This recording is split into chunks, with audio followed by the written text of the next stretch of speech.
Hey everyone, C7B here, and today we are going to build together the 1-in-144 real grade 00 Quanta from the Gundam 00 Awakening of the Trailblazers of Ye.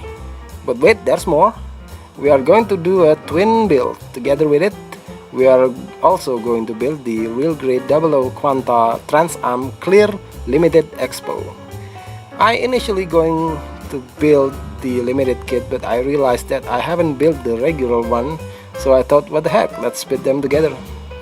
So this video is going to be a comparison video from the get-go, starting from the box comparison here. The artwork is the same but in different color. These sides are different. The limited's got the expo sign on the bottom corner there. The prices is none in the limited kit as usual, and 2,500 yens on the regular, right on the top of the barcode there.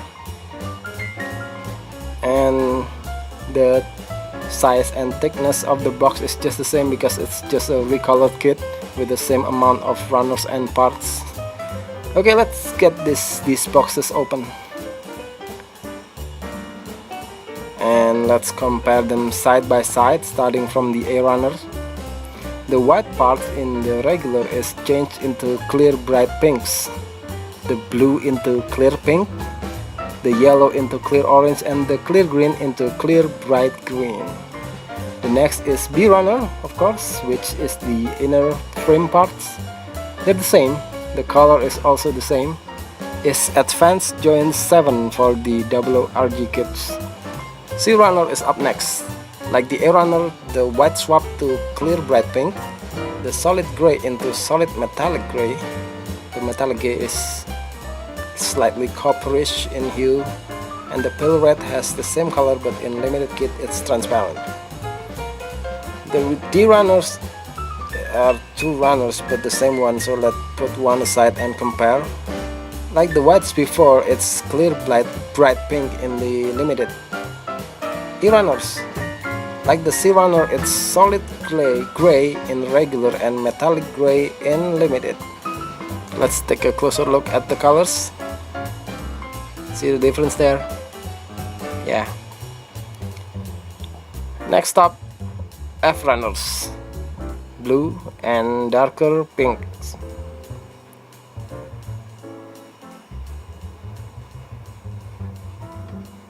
The G runners, just like the E, gray and metallic gray. And the last one is H runners. I love the color in clear bright green for the limited parts. I bet it will glow under UV lights. Moving on, decals. Transparent clear decals as usual for real grades. The regular have green metallic stickers as opposed to just silver in the limited.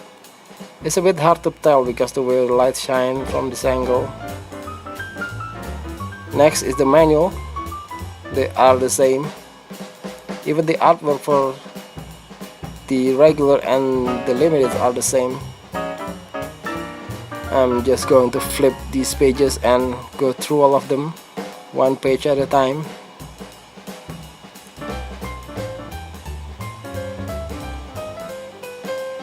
GN SWAT 5 there.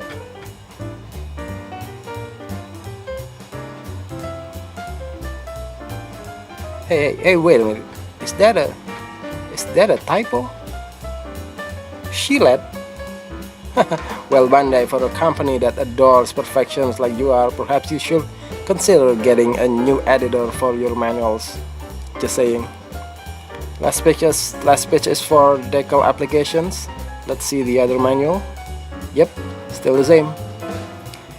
And 4 minutes since we get to the speed build part of the video. Let me just lay a line on my cutting mat to separate the regular and the limited clear.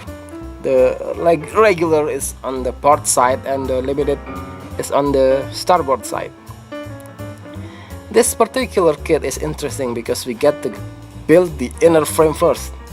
The other real grade kit that is built inner frame first is the Mark II, and that kit is real solid. The most solid RG, in fact. We got a saying here in Indonesia that the RG stands for ringkih grade or fragile grade in English.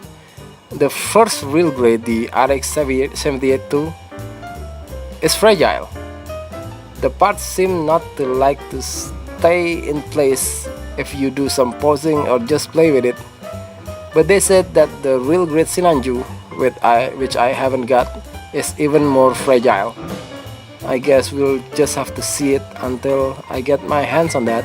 But in the meantime, let's just hope this one is not fragile. Done with the legs there, the double bend under the knee is promising.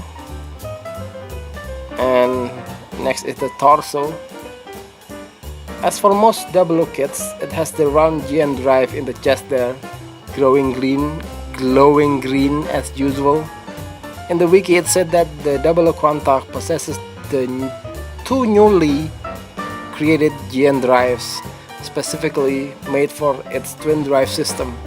The drives are located on its back through to the chest and underneath the shield near the left shoulder. We'll get to that later. And next up is the arms.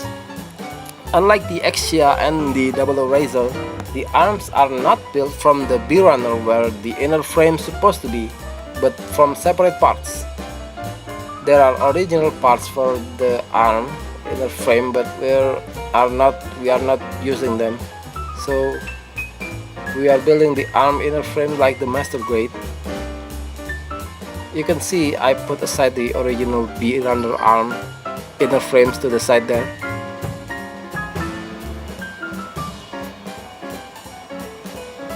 Placing the arm where it belongs, and the inner frames are done here. As far of solidity goes, this is pretty solid. The bend at the arms and legs are nice. So far so good. Let's put on the armors then. Like the inner frames, we build it from the bottom moving up, legs first.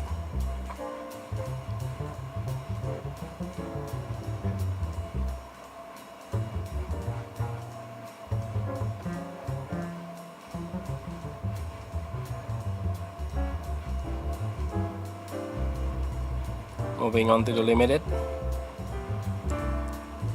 The limited kit is not really showing the armor with those clear parts there, but maybe if we pile more armors on,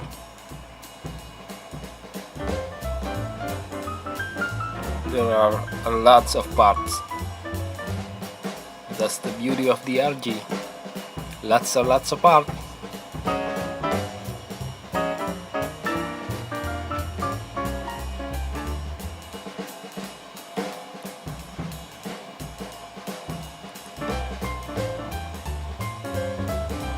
And there you go. Now we can see the bulk. Continuing to armor up the torso and the waist. The waist armor is very peculiar. That triangular parts there, that's the front and back skirts. They were connected to the waist with a single peg, so it rotated in the center peg. A feature I never find other than in the Double Quanta. This arrangement made the Double Quanta very vulnerable in the leg joints that connecting it to the waist. But who am I to complain about Bandai's design? Okay, moving on with the arm armor.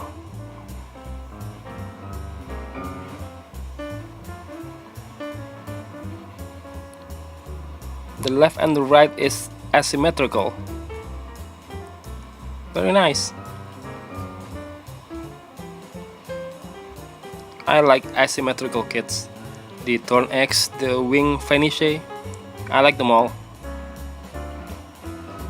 Next up is the shoulder armor. They are also asymmetrical. And finally the head. The head alone comprises of multiple intricate parts, which makes the head very detailed and elaborate.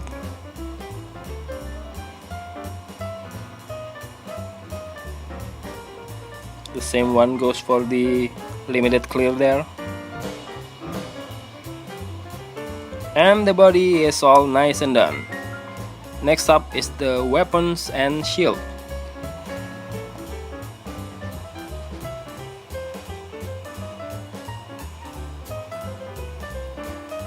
That's the part for the backpack and GN drive down there, and the left hand side is the parts for GN sword, I guess. There, I just placed the GN drive on the back.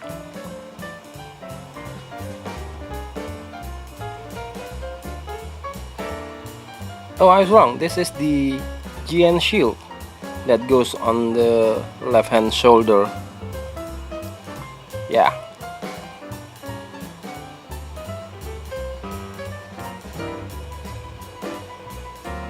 Same one goes for the limited clear Trans Am.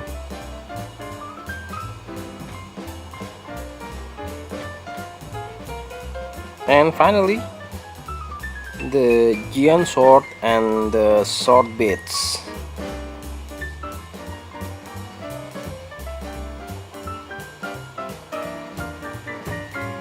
Again, the green, I love the limited kit. It's brighter and gives more depth to the accessory.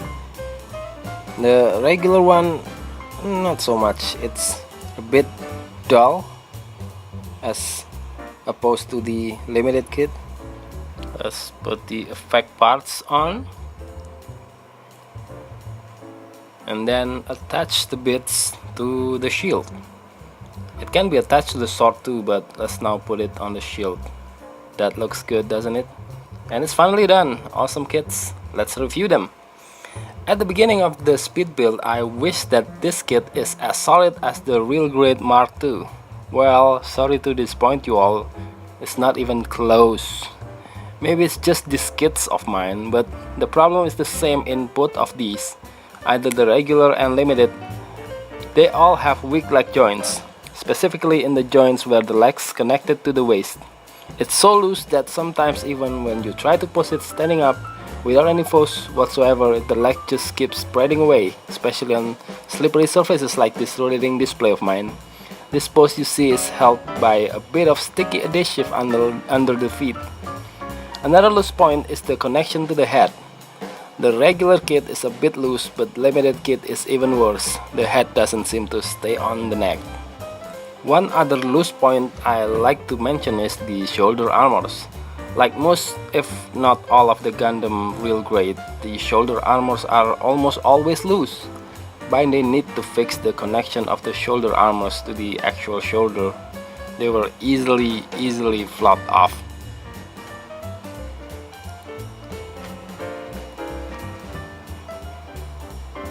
And you can mount the sword bits that were stored on the shield before to make this ungraceful looking broadsword. It's called the GN Buster Sword 5, I presume. It's so big it needs another action base to actually hold it in place. The action base came with the kit in fact, but the sole purpose of it is just to support this giant sword. You can't use it to support the actual kit itself because, well, the base is too small. You can balance it right, but in practical use, it's just an action base specifically meant for this pose and this pose only. Too bad. You can see the nice armor separation on the upper thigh there.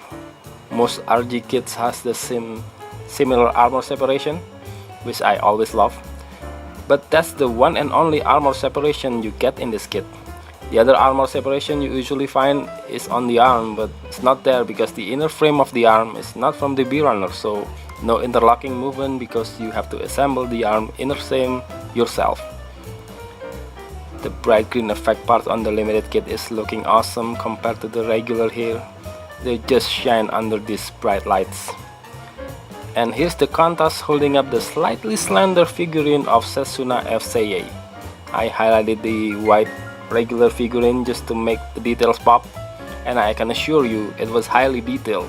You can even see the grooves on Setsuna's hair.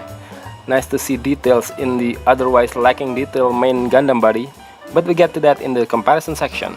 And now the comparison section, as if the whole video is not a long comparison video, but it's to compare both RG Quantas with other kits, like with this high-grade Kanta clear color version, for instance. I would actually like to see a real grade color clear version of this kit, because look at the high grade version, it's majestic. I know it's just personal reference, but Bandai only released a few clear color real grades, just two in fact so far, the clear color Strike Freedom and the RX 78-2 Art of Gundam. And I've built them both, and they are again majestic. Next is the real grade Exia and real grade Exia Repair. As you probably realize, I haven't detailed the regular RG Quanta. No lining, no decals, no top cut, just pure laziness. Oh come on, you gotta give me a break after building these two and shooting the video and editing. I promise you I'll detail these two right after this. The details in the early Exias are just more. There are more lines on the armors and more gimmicks, like the XPR repair here. I like the cloth on the shoulder is all plastic, and yet somehow Bandai managed to make it wavy with cloth-like details. It's all in the details. Next comparison, the real grade Exia R3 and the real grade Astrea. Yes, the R3 is not on Bandai's official list because it's a third-party add-on. And before you keen-eyed observers object, that's the wrong fit for the R3, because I've got a second-hand base Exia for the R3 to build on, and it was lacking in both feet. So I grabbed the feet from the H2 normal kits that I converted to Artemis, and I repainted it red, so it just works. As for the Astrea, that's the add-on too for the RG Exia, but it's the official P Bandai. Yeah, what you gonna do? Last comparison is the real grade Exia Trans Am. This one is also a limited kit. For the Trans Am, I like the clear better. Against personal preference, I just like the clear kits better than the coated or glossy injection ones. Right now, maybe you're wondering, where's the RG 00 Razor? Well, I've got it, the regular and the limited Trans Am clear too, just like the Quanta here, but I haven't got the time to build them, so rain check. All in all, I like these two kits. As a real great enthusiast, I certainly recommend it for you if you like the satisfaction of building fragile 3D puzzles. I give the RG 00 Quanta an 8 and the Trans Am clear 8.5 out of 10. And that concludes our extended video. That's all for now, and I'll see you guys soon.